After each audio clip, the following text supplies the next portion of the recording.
ഇല്ല, അദ്ദേഹം ഒരു പേര് പറഞ്ഞിട്ടില്ല. അദ്ദേഹം ആദ്യം അങ്ങനെ പറഞ്ഞു. പിന്നീട് അദ്ദേഹം പറഞ്ഞു കോൺഗ്രസ് പാർട്ടി തീരുമാനിക്കുന്ന ഏത് സ്ഥാനാർത്ഥിക്കും പിന്തുണ കൊടുക്കും എന്നാണ് അദ്ദേഹം ഞങ്ങളെ അറിയിച്ചിട്ടുള്ളത്.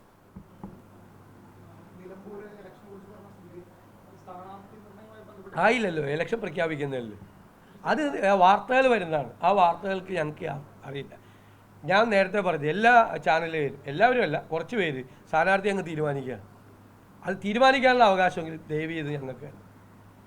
ചില ചാനലുകൾ രാവിലെ ഒരാളെ തീരുമാനിക്കും, ഉച്ചയായപ്പോൾ പറയും മറ്റേയാൾക്കാണ് ഭാരം കൂടുതലെന്ന് പറയും. ഇവിടെ ആ തരത്തിൽ സ്ഥാനാർത്ഥിയെ അന്തിമമായി തീരുമാനിക്കുന്ന ഒരു ചർച്ചയിലേക്കും കടന്നിട്ടില്ല. പ്രാഥമികമായി പ്രധാനപ്പെട്ട നേതാക്കൾ കൂടിയാലോചന നടത്തിയിട്ടുണ്ട്. കോൺഗ്രസിനൊരു നടപടിക്രമമുണ്ട്, ഞങ്ങളുടെ ഇലക്ഷൻ കമ്മിറ്റി ഉണ്ട്. ആ ഇലക്ഷൻ കമ്മിറ്റി കൂടും. അതിനുശേഷം തീരുമാനമെടുത്ത് ഞങ്ങൾ ദേശീയ നേതൃത്വത്തെ അറിയിക്കും. അവിടെ നിന്നാണ് സ്ഥാനാർത്ഥിയെ പ്രഖ്യാപിക്കുന്നത്. അതിൻ്റെ നടപടിക്രമങ്ങളിലേക്ക് കടക്കുന്നേ ഉള്ളൂ. അനൗൺസ് ചെയ്താൽ ഇലക്ഷൻ കമ്മീഷൻ ഇലക്ഷൻ ഡിക്ലെയർ ചെയ്താൽ മണിക്കൂറുകൾക്ക് സ്ഥാനാർത്ഥിയെ പ്രഖ്യാപിക്കാൻ കഴിയുന്ന സംവിധാനത്തിലേക്ക് ഞങ്ങൾ പോകുന്നു. ദയവ് ചെയ്ത് ഞങ്ങൾ ഉപദ്രവിക്കരുത്. നിങ്ങൾ തന്നെ സ്ഥാനാർത്ഥിയെ തീരുമാനിച്ചു.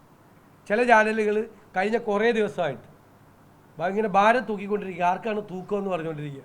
എന്തിനാണിത്? നിങ്ങളുടെ ക്രെഡിബിലിറ്റി പോകും, നിങ്ങളുടെ വിശ്വാസ്യത പോകും. അല്ലെങ്കിൽ ഞങ്ങൾക്ക് വിട്ടുക. അത് നിങ്ങൾ തന്നെ വാർത്ത കൊടുക്കല്ലേ. നിങ്ങൾ തന്നെ വാർത്ത കൊടുത്തിട്ട് നിങ്ങൾ നമ്മളോട് വന്ന് ചോദിക്കുക. അദ്ദേഹം രാജിവെച്ചിട്ടാണല്ലോ അവിടെ ഉപതെരഞ്ഞെടുപ്പ് നടക്കുന്നത്. അദ്ദേഹം UDFന് നിരുപാധികമായ പിന്തുണ നൽകിയിട്ടുണ്ട്. ഞങ്ങൾ ആ പിന്തുണ സ്വീകരിച്ചിട്ടുമുണ്ട്. അദ്ദേഹമായിട്ട് ഞങ്ങൾ ആശയവിനിമയം നടത്തുന്നുണ്ട് നേതൃത്വം.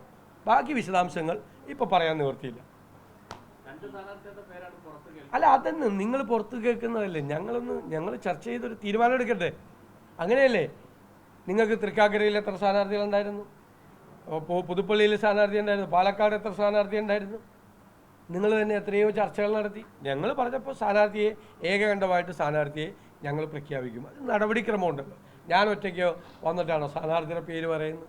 ഞങ്ങൾ കൂട്ടായ ആലോചന ഇലക്ഷൻ കമ്മിറ്റി എല്ലാം വെച്ചിട്ടില്ല ആലോചിക്കും. ഞാൻ നോ കമൻസ്. എനിക്കത് പറയാനുള്ള ഇതായിട്ടില്ല.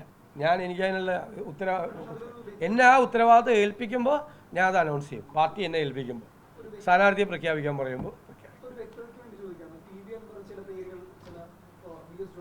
ഇല്ല, അദ്ദേഹം ഒരു പേര് പറഞ്ഞിട്ടില്ല. അദ്ദേഹം ആദ്യം അങ്ങനെ പറഞ്ഞു. പിന്നീട് അദ്ദേഹം പറഞ്ഞു കോൺഗ്രസ് പാർട്ടി തീരുമാനിക്കുന്ന ഏത് സ്ഥാനാർത്ഥിക്കും പിന്തുണ കൊടുക്കും എന്നാണ് അദ്ദേഹം ഞങ്ങളെ അറിയിച്ചിട്ടുള്ളത്.